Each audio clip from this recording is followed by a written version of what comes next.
welcome. Thank you so much for joining the conversation today. My name is Moyo, and I'm the Community Engaged Learning Assistant Director at the Center for Social Concerns.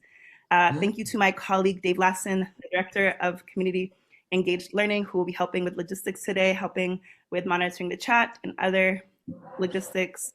Thank you to Prachina Kedek, who is the Administrative Assistant for Academic Affairs in the CSC, who is also helping with logistics with the breakout room and we are recording the session, so she's helping record.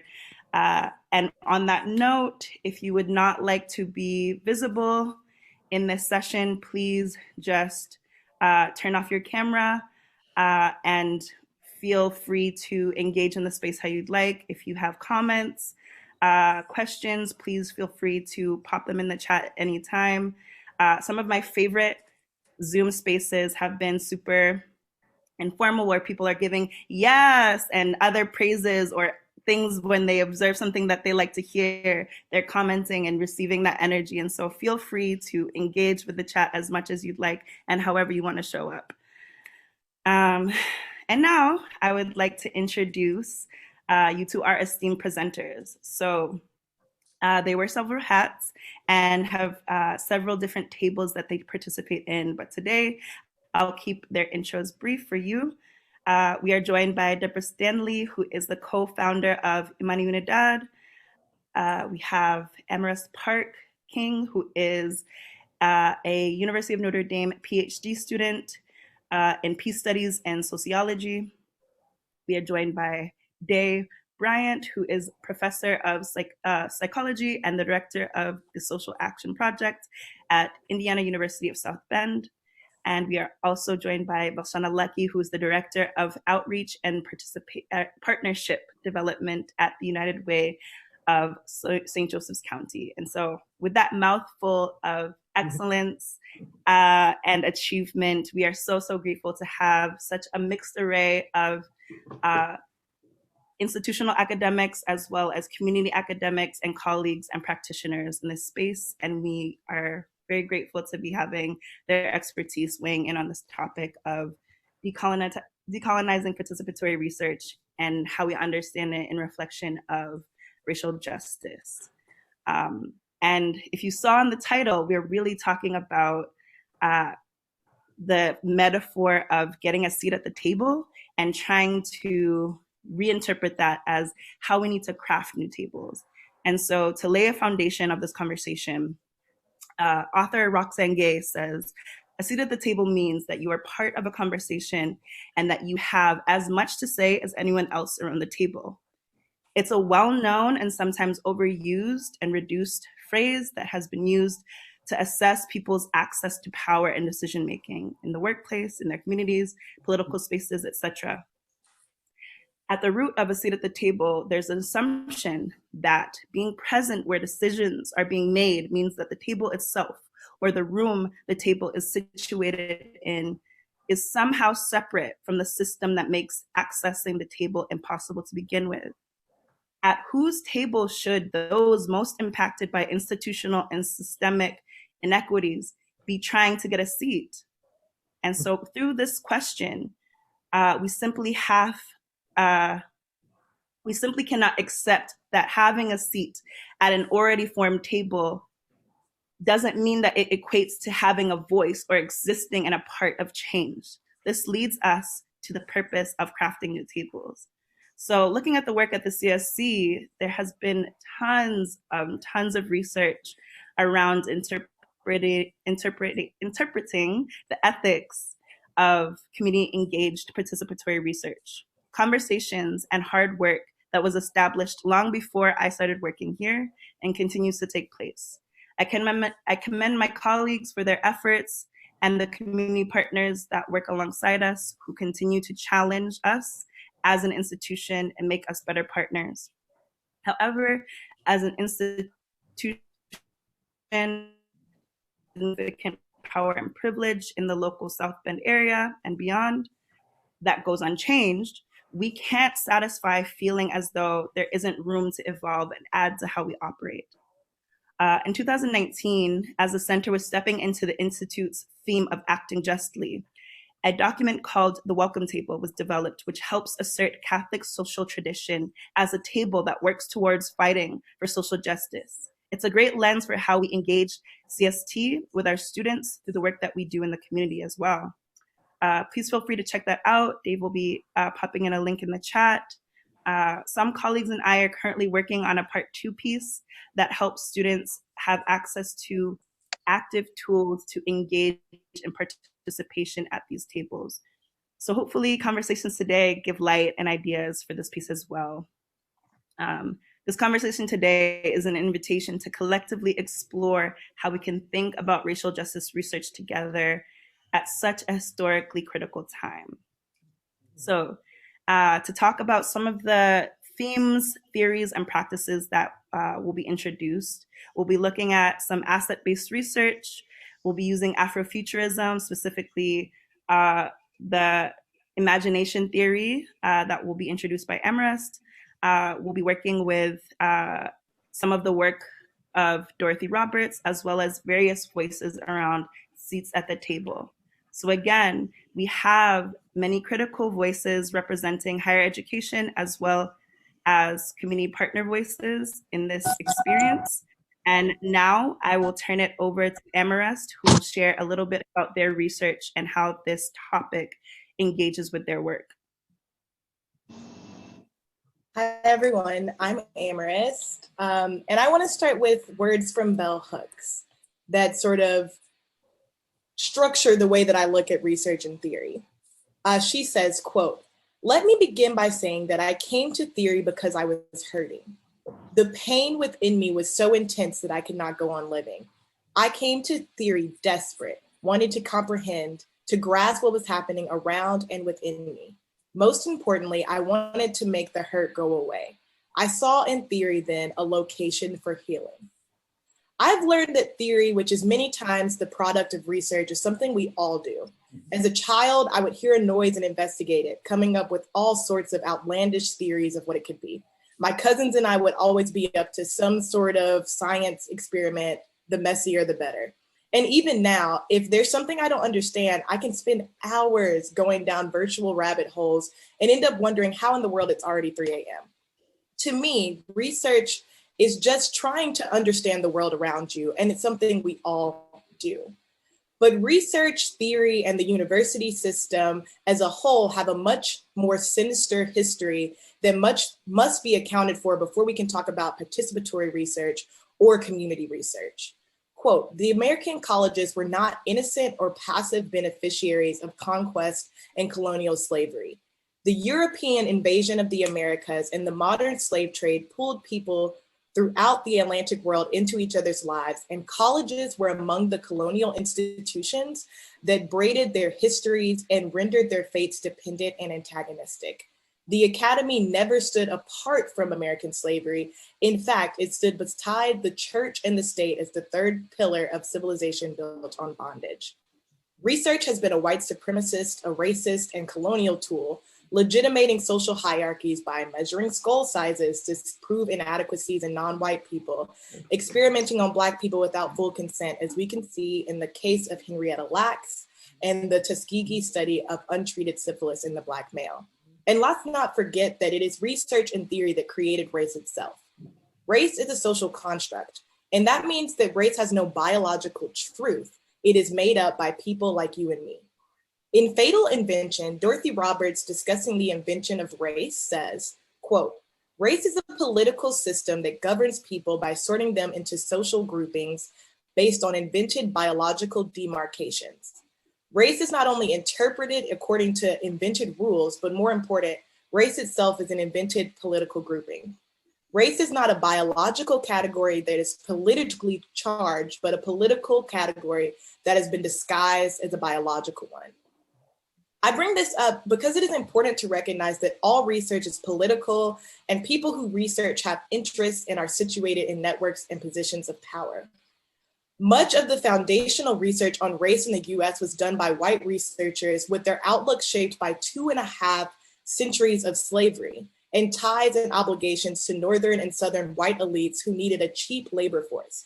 So of course, this leads to scientific racism that says that Black people are inherently inferior to white people and need white guidance.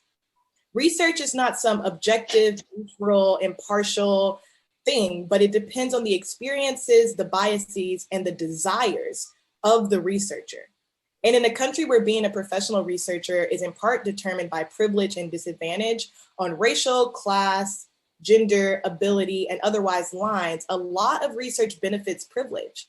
So if research has been a white supremacist colonial tool and had a part in creating race, what does this mean for racial justice research? We have to be, it means that we have to recognize and be really clear about the aims of research, what it does and who it's for. We have to understand that everyone is a theorist, a thinker, a change maker, and can do research. And that we have so much wisdom and discernment within the South Bend community. It means that we need to recognize our interests and unlearn our biases, and that it's important that these calls for decolonization of research are not mere metaphors. Decolonization, which in the US context of settler colonialism is a radical and unsettling prospect that is about land, resources, and sovereignty, means that we have to rebuild and craft these tables for all of us. We can't just decolonize research without getting into the money, the interest, and the biases. Thank you all for listening to me. Thank you so much, Amaryst, for laying out some of the historical background as well as how you talk about this in your work. And hopefully we can engage together and develop a deeper understanding of how this is true for you as well a little bit later on. I'd like to now ask Bryant to please join the conversation and present some information as well about this experience. Yes, good morning to all of you. And you may have noticed that I was, yes, absolutely. Amaryst, you are absolutely right.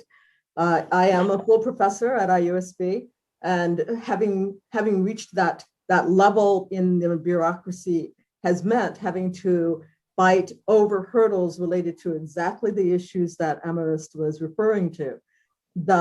Even the intention of decolonizing research adds to the burden of people who are doing research, because the way you advance in your career depends upon your being able to communicate to editors and to blind reviewers that your work is legitimate, even though it uses different keywords and different concepts than have been established through the many generations before you came along.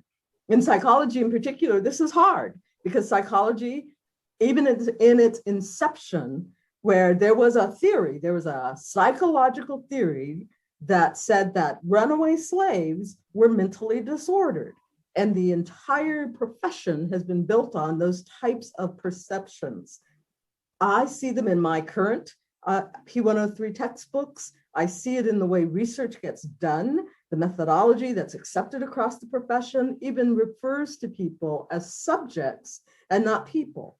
And the research that's generated using that methodology forces us to also talk about whatever you did related to human experience within these tiny little boxes, or defend that your research is actually legitimate. And so that's an added layer that goes on top of what any person who's a member of the faculty is facing anyway when it comes to making it through the hurdles to tenure and then promotion, and then reaching the point where you are at the point in your career where all of those considerations are less jeopardizing for you. And so the research that we conduct with the Social Action Project has always been based on the principle of participation, of social justice, of community engagement. All of these were foreign words, truly foreign concepts, when I arrived in my department as the first Black woman that had ever been hired at the entire institution. And I got some tales about that too, but we don't have time for that.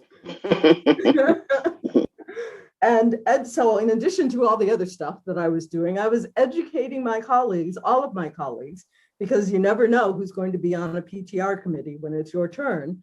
educating all of my colleagues about what I was doing, which was totally at odds with everything that people expected from psychology. I wasn't herding people into rooms. I didn't have neat little categories. I wasn't top down. I would send my students, and they struggled with this. I would send my students into community, and I would say, just talk to people. Sit, have a cup of coffee, spend some time. If you're invited to a baseball game or a picnic or a barbecue, go. You are working. Dr.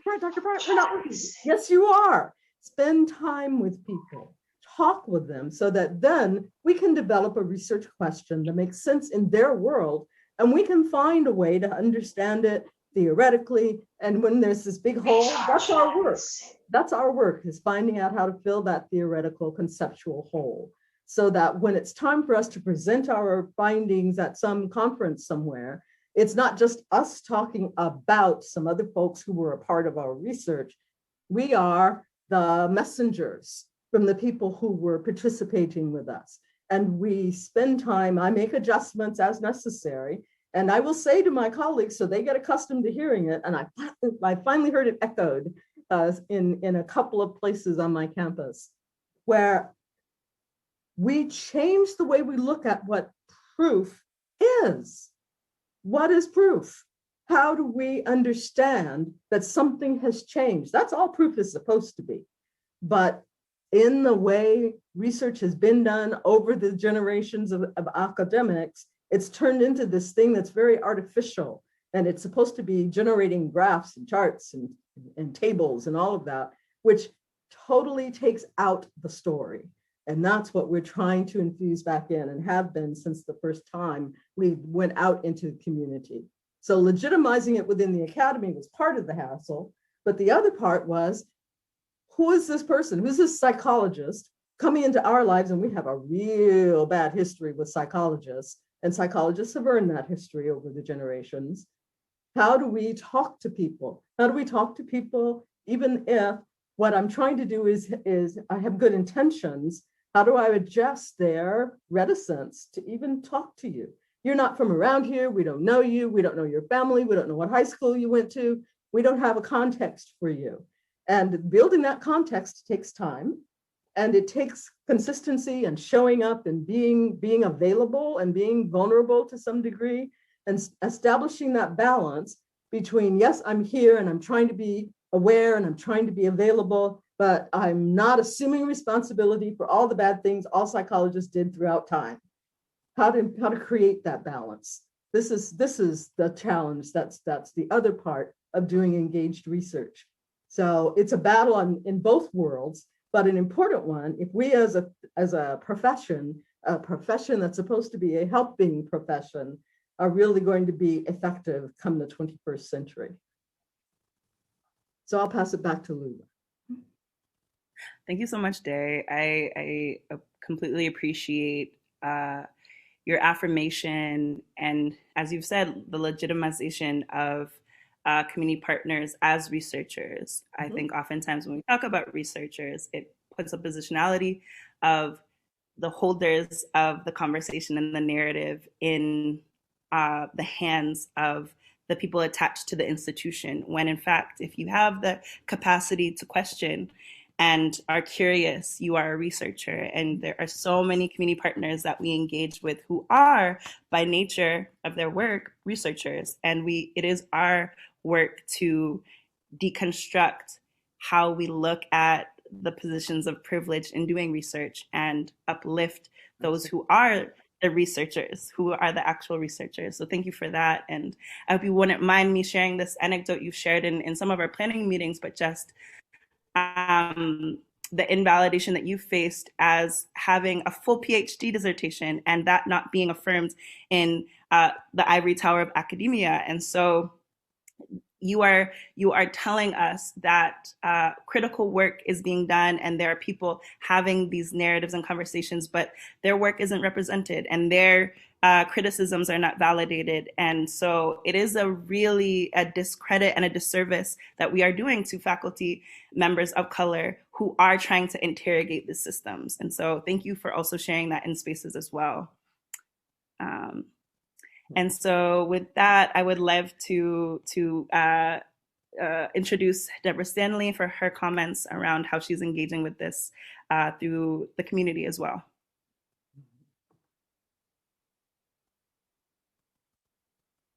You're muted.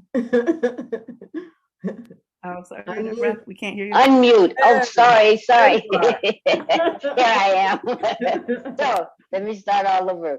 As my colleagues were finger popping and clapping, I was turning cartwheels. You couldn't see me in my soul, because this is so important. What Day was saying is some part of the work that I do always, helping us in community to understand that we are not mere subjects to be researched on, but we bring to the table our own expertise, our own knowledge, not only about ourselves, but about our families, our neighborhoods, our communities. And so it has to be a partnership.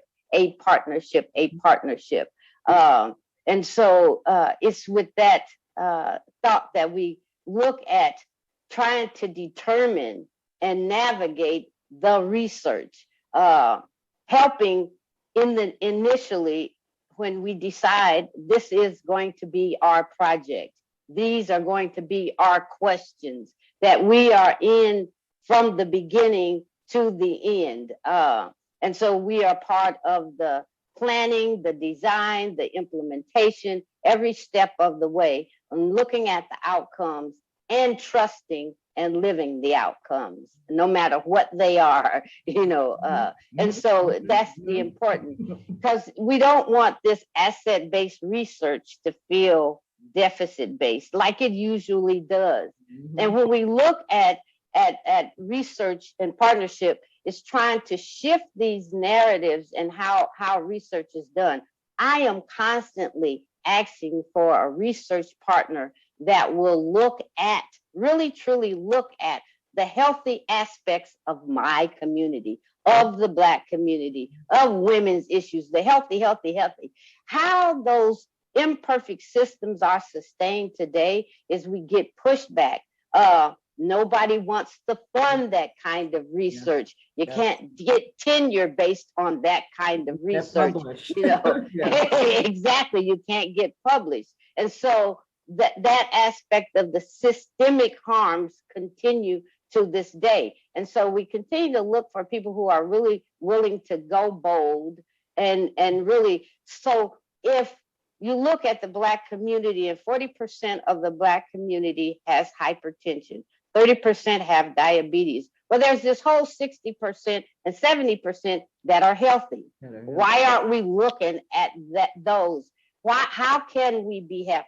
I'm 66 years old. I don't have an adverse health issue at all. And I just got all my checkups, So how does that happen? And so why not do that kind of research? Give us something to live up to for a change. The other thing is the constant comparison, again, something that continues to maintain this status. Every time you look at Blacks being compared to whites, to Latinos, well, compare me to my sister Day for a change. How am I doing next to her and Belshana and Amethyst and Lulu? Again, I'm not a less than. I am not a minority. I am not. And so I don't want to continue to look at research that tries to affirm that. And even in academia, as we are being taught, they talked a lot about psychology and the beginning of all of this research, the whole purpose of IQ tests and all of those things, its only purpose in the beginning was to prove the inferiority of Blacks and Jews and those kinds of things.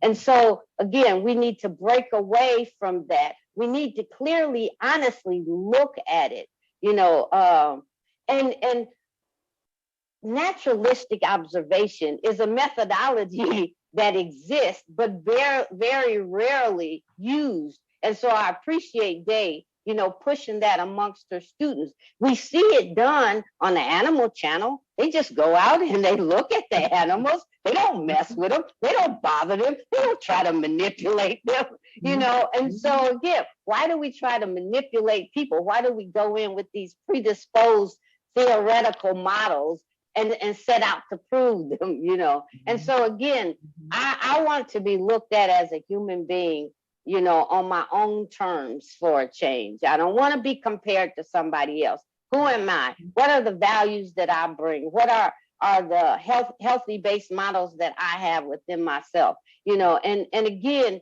when we think about the teachings, to begin to include more of these models into the teaching. Because I know when I was taught, I learned about everybody, Freud, Rogers, Piaget, Maslow, all of these white males, you know. I mean, come on now. There's more to the world than just. And so again, to encourage more of that kind of research that encompasses.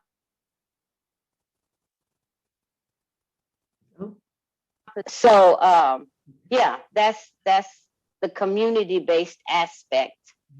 And so I'll turn it back over to Lulu, because I'm like the others, I could go on and on. We love it. We love it. Thank you so much, Debra. Actually, as you were speaking, so I'm a poet by some of what I do for my creative outlet and some of the work I do in social justice work. And you're actually reminding me of the Nikki Giovanni piece, Nikki Rosa, which is talking about how specifically Black people are always minoritized and talked about. And I really appreciate how you're bringing that up in this conversation.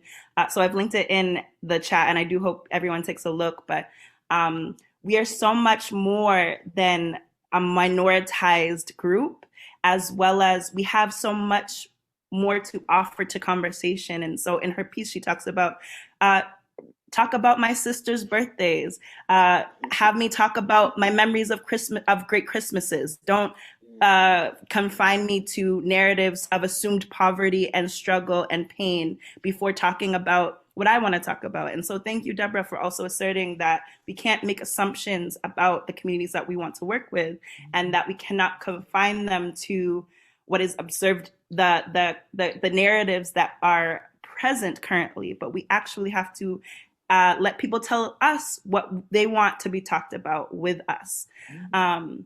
I also think it's important, your points around asset-based research ending up as deficit research. And so there is such critical language that is key for making people feel safe and affirmed in spaces.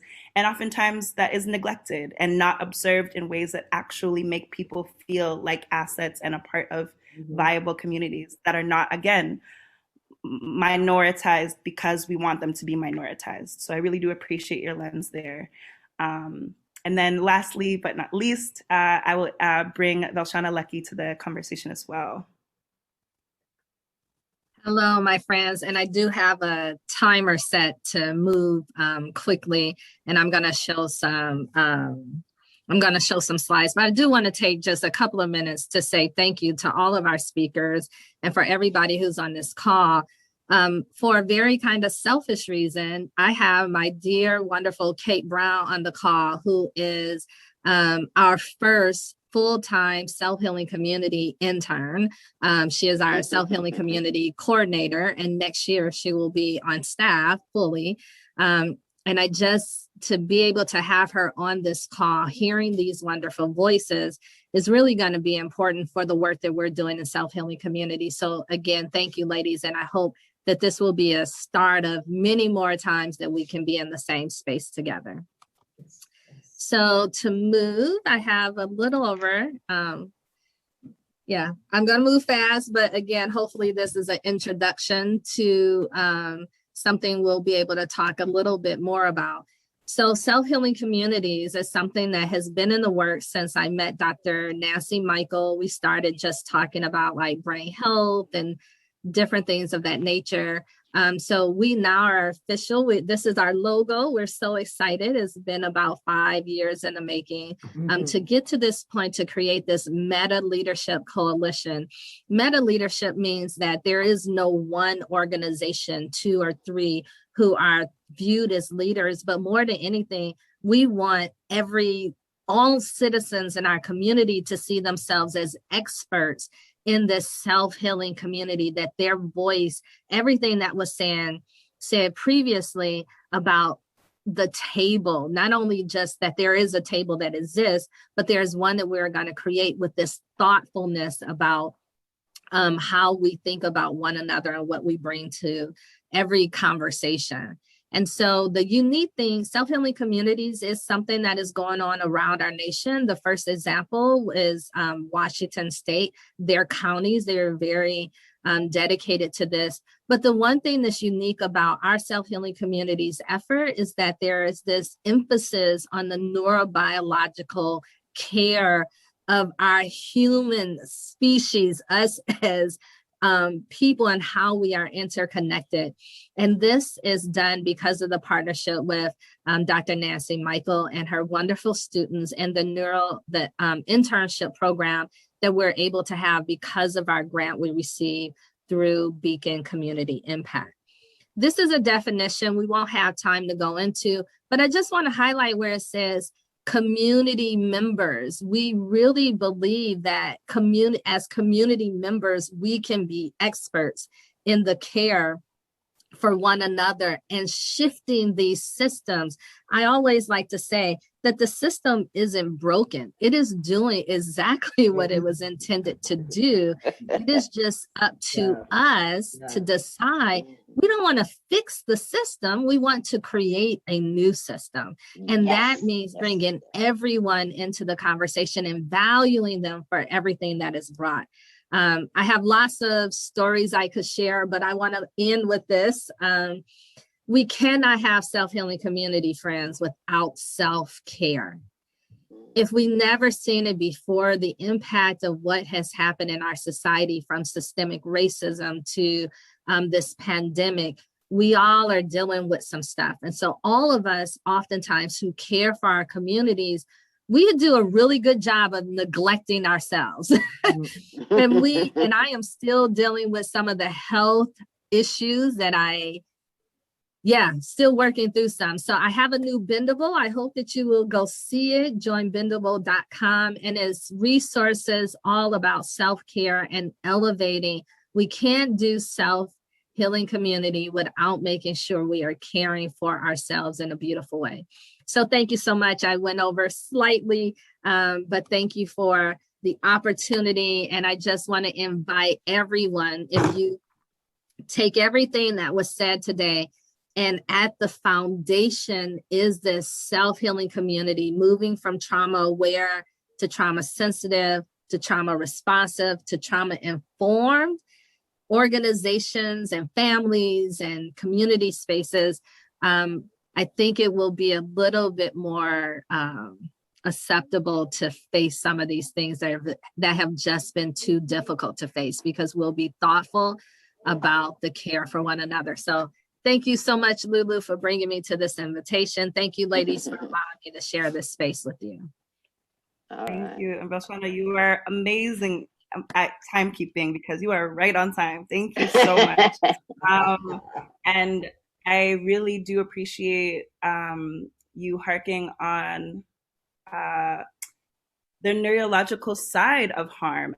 And so I think oftentimes we forget, or maybe not even forget, but some people don't know that the trauma that is introduced is actually changing people's genetic makeup. It has physical tolls on people's bodies. It is trauma that is not something that is only experienced outwardly, but it's something that stays with people, and it's in people's dreams. It's in other generations as well. And so thank you for stating a case of why this work is so relevant to be agents in harm reduction, because we do not want to be things that will transform spaces negatively for future generations to come.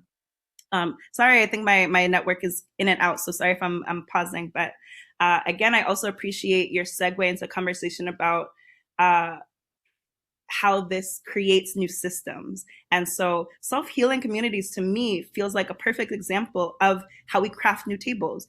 You and your work, you're not seeing things being done in ways that affirm community and affirm community as change agents for themselves, but then that wording on self-healing communities, it puts, again, the power back to the community as being change agents for themselves. Whereas in the narratives shared by other colleagues on this call, oftentimes research disempowers and can make it seem as though the researcher from the institution is the one with the power to make the change. So thank you again for giving this real world example of how we can envision new tables. And then this brings us to our great session of now inviting everyone who's on this call to participate together in how we imagine and reimagine tables. And so Amaryst, if I can invite you to share a little bit about that, and then I'll go through the prompts and conversation with you all.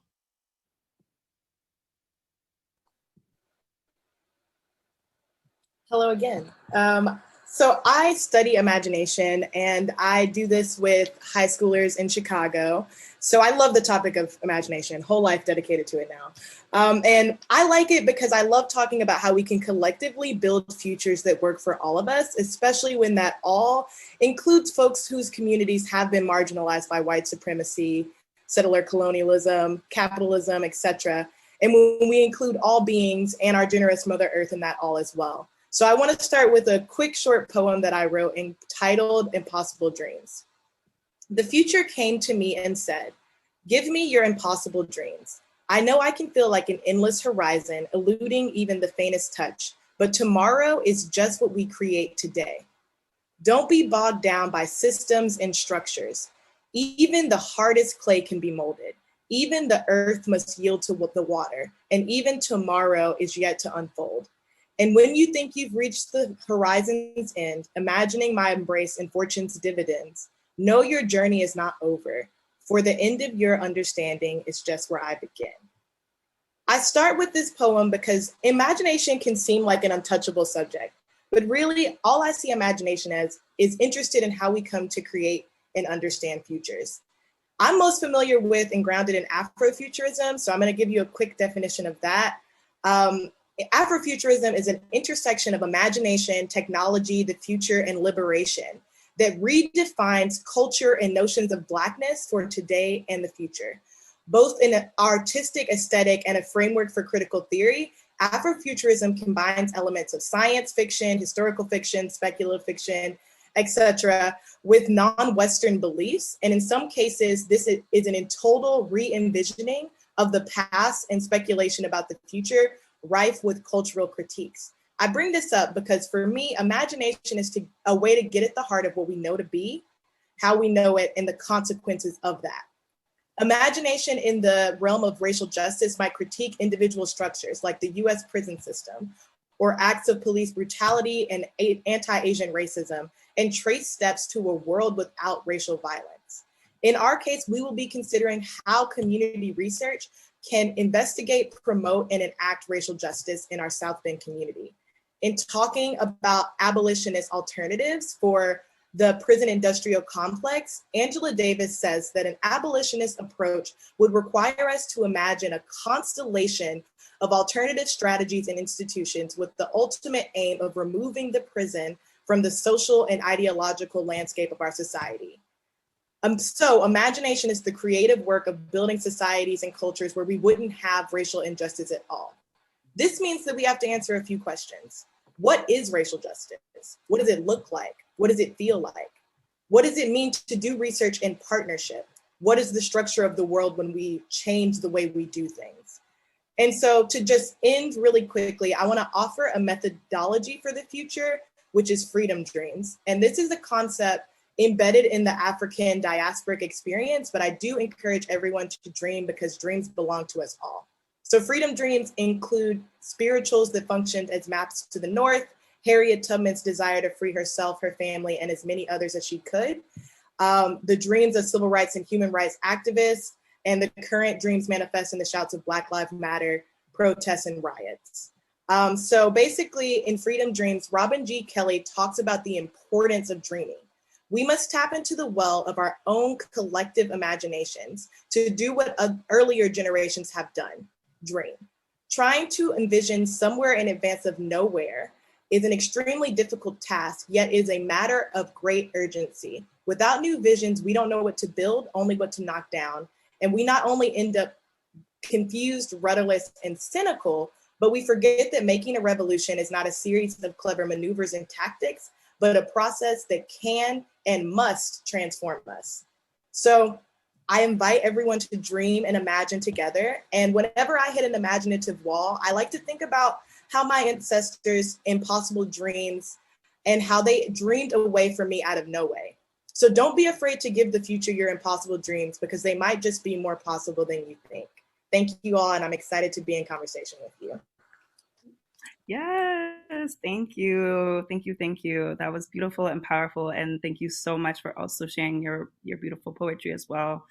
There is so much to say and unpack there, but I think just to briefly share, I think that this practice of imagination is so important when we're talking about decolonizing this work, because oftentimes I think people don't affirm creative resources as valid tools, particularly in like a research context. And so we really want to raise this up as a practice that many of us can benefit from. It is, and as Walshana said in the chat, it is so inspiring. So thank you, Amaryst, for really teaching us that validity of imagination. And maybe you can drop the verbiage that you use of what kind of imagination methodology you're using. People can research it on their own. But to transition fully into this process. And so we're inviting you now to participate in a 20-minute, really deep dive, digging our heels into imagining how we craft our new tables together. And so with that, I would like to offer maybe my own anecdote that can help you start imagining what this conversation might look like. And so a quick example is I recently started working with a local organization that is doing work around incarceration and gun violence in St. Joseph's County.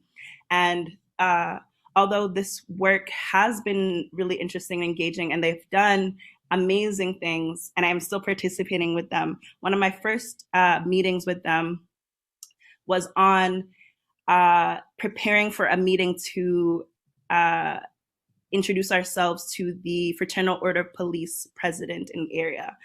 And my comrades in the group were preparing how we can leverage that space to gain information about the Fraternal Order, as well as how we might be able to work together on this rooted topic around the criminal justice system and how we can work together to move forward. For me, I shared in the group that I started having like almost like a panic attack. I was getting really sweaty and like nervous and shaky, because that meant that I would be leveraging my Black experience in the space of someone who does not even acknowledge my body as having the rights to live and exist with theirs. And so it felt like that was a huge realization more recently for me, to feel like I have to be very critical about the tables that I want to enter in, particularly tables that have already been set. That was a table that was already set, right? And I did not feel like that was the place where I needed to sit my butt. And so although I do support the work continually and I am a part of the group, I have changed maybe how I'm showing up. And it's also prompted me to see what new tables I need to be existing in that make me feel affirmed, as well as not re-traumatizing maybe. So that's my little anecdote. And I appreciate Amaryst for also really setting up the critical conversation. I have pasted the prompts in the chat, and maybe we'll do it again, but we'll be joining in some breakout rooms. But again, as Amaryst has said, please take this time to think about what racial justice issues are happening in our local South Bend community and how we might engage research with them, as well as what kinds of new tables do we need for them to be ethically met. And so I will quickly repaste the chat and then ask everyone, if you haven't done so already, please make sure to copy them for yourselves. We're not sure if you'll be able to access the chat when you're in a breakout room, but Patrina, if you wouldn't mind opening the chat now, and please do take the time to really delve into this topic together. You do not have to answer each question, but these are simply just conversational prompts that are starting points. So there are 7 questions. We obviously do not expect you in 20 minutes to reach all the questions. So thank you. Welcome back, everyone. So I really appreciate you for taking time. It's kind of like a marathon conversation today. Yes. I can tell that since everyone didn't come back right when we closed the rooms, that people were probably in mid-sentence, as Debra was saying.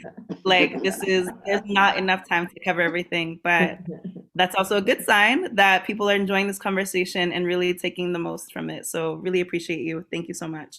In that light, we have about 15 minutes. We'd love to give 10 minutes for a debrief. And so hearing back from groups, what has come up, as well as then we'll do some just last minute closure as well with the last remaining 5 minutes. So with that said, would anyone like to start us off with some observations from their group, something that you appreciated that came up, something that you're maybe left with questioning? Anyone can jump in.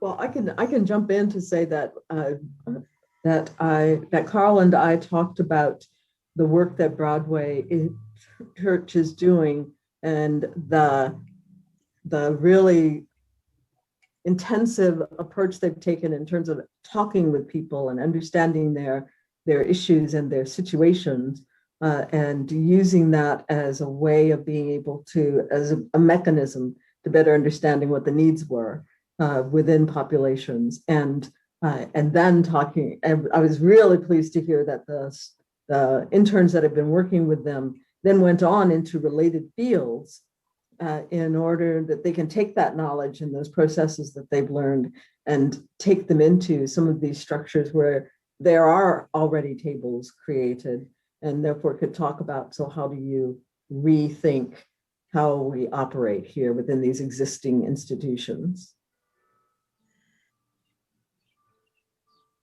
Thank you for that. And thank you for those, that recounts of Pastor Carl's comments. I think that's great. This conversation is not alone a critique or feedback around what we could do better, but it is also to highlight the great things that our community are doing in this retrospect of this conversation. So thank you for highlighting that. So in our group, our first question we discussed was number 3, the whole, what is your moral ethical community? And so grounded in that whole sense of family and community and ancestors, and the fact that they are ever present in keeping us grounded in those things that we say is important to our moral compass. And even how the babies, the babies play a role in keeping us on the straight and narrow. And then how even within families, it can evolve. And one week it could be an older sibling, and another week it could be a younger sibling. But the fact that there is this unifying kind of moral ethical community that we recognize and acknowledge. And so we bring all of that to the work that we do, so that hopefully if we are doing research, if we are working in community, it comes with that same high moral ethical kind of value. Thank you so much for that, Debra. I think culturally, I also speak to my ancestors, and that's a guiding source of what I do and how I show up in this world. Obviously, that is not a rule or principle for anyone or for everyone, but this is a valid question about what guides us and how we show up, and asking ourselves to have that introspective process is foundationally important to this work. So thank you for that. We talked a little bit in terms of the how we show up, Lulu, a little bit about sort of if these tables are set and people get a place at them. I've been at tables where the fact that I'm a woman, some of the things that I might say would be considered bitchy or shrill. or the fact that I have an opinion, is not correct or whatever, or that I cry when I'm angry versus hit things. And so, like, if we set the table and we invite the right players, we also have to change the expectations for what it is proper decorum, or maybe just not have expectations, because it's not fair to say you're invited to the table, but you have to act in this way and do these things for us to be acknowledged. Like, that's not right. So if we don't have that as part of the conversation, we're going to have a bunch of people at the table who really aren't able to be who they are. And that is very troubling to me. Thank you so much, Rebecca, for harking on how misogyny can be alienating in these spaces. I cannot tell you how many times I also cry when I get really upset, and and then I find myself apologizing, but it's like that shouldn't be a part of the process, because that's a reaction and that's what your body is doing. It's trying to relieve the stress that is happening, and you're responding, and that's valid. Anger, upset, resistance, those are all valid showing up in this organizing work. And exactly what you've said, we have to, again, decolonize the space and affirm that people show up in different ways. And those ways are super, super valid and integral for really doing ethical work. So thank you for that. Maybe if we could take one or two more comments in the last few minutes. Rebecca, I was particularly appreciative of what you said about being unsure about decorum and maybe not being totally confident in who you are. I think what you're addressing here is what I was talking about in the breakout group about intimidation. If you are, intimidation happens, I think, without people necessarily intending it, but it's just a natural part of the dynamic. Because if you're invited to a table that you are not accustomed to sitting at,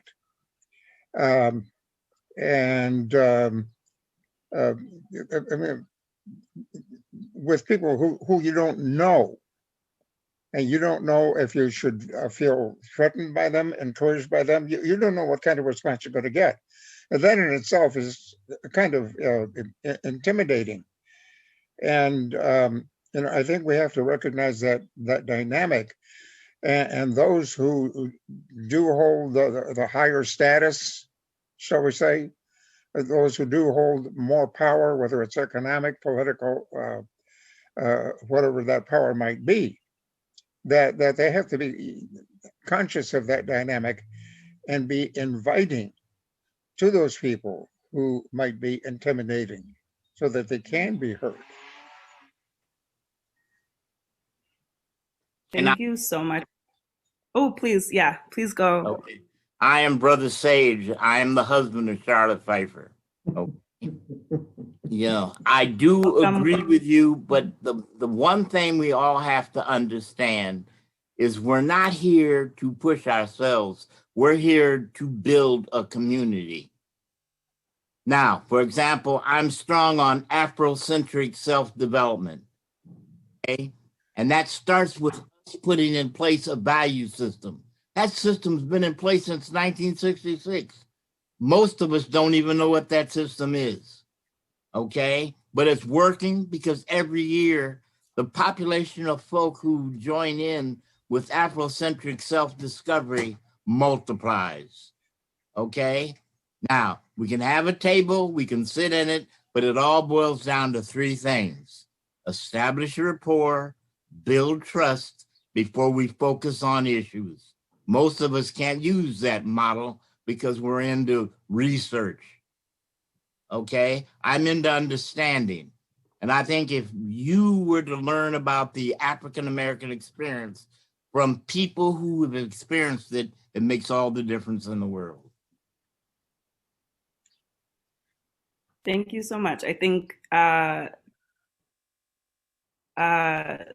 Sage and Ronaldo, you balance the conversation very well with both really important and valid perspectives. I think just to hark on Ronaldo, what you've shared, I think it's important for us to understand, again, that question of what variables make people feel safe in a space and what kinds of voices and how we're showing up wagers that safety and adds harm. And so I think then, Brother Sage, you're adding to that narrative of that's very difficult to answer for many people, and we show up so differently. And so really starting with the basis of those three elements that you shared helps at least set a foundation for that priming.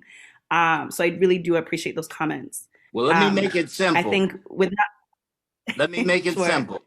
Most of you I do not know. I would like to be your friend. Those of you who know me know where I'm coming from. Those of you who don't know me, I'm a resource person, been here 75 years, don't know how much longer I have, but I was given everything by the Creator to share with each and every one of you. I'm into this script. Yes. On that note, thank you so much, Brother Sage. I think you really brought it home in affirming that what was brought here today at the very bare minimum was at least a network. And so thank you for offering your hand in friendship. And I would love to be your friend and keep this conversation going forward. If you'd like to drop your email in and connect with people, please do so, anyone and everyone, if you'd like to network more. But again, this really is a space to feel affirmed that there are people who care about this topic and want to work together collectively. And perhaps, if nothing else, that's what you take away from this experience. I also want to affirm that throughout this session, maybe you were like, well, duh, those are obvious practices and we should be doing it if we're not doing it already. And that's awesome if you feel like you are part of work that is already taking steps to do things in an ethical way.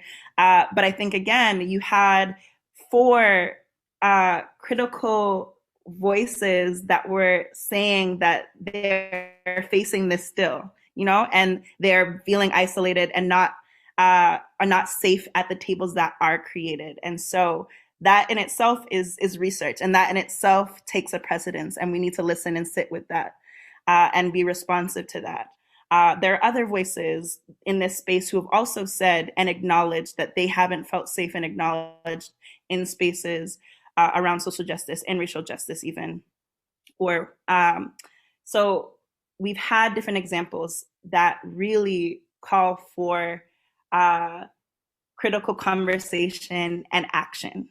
And so hopefully we can take this conversation to actionize what we've talked about today.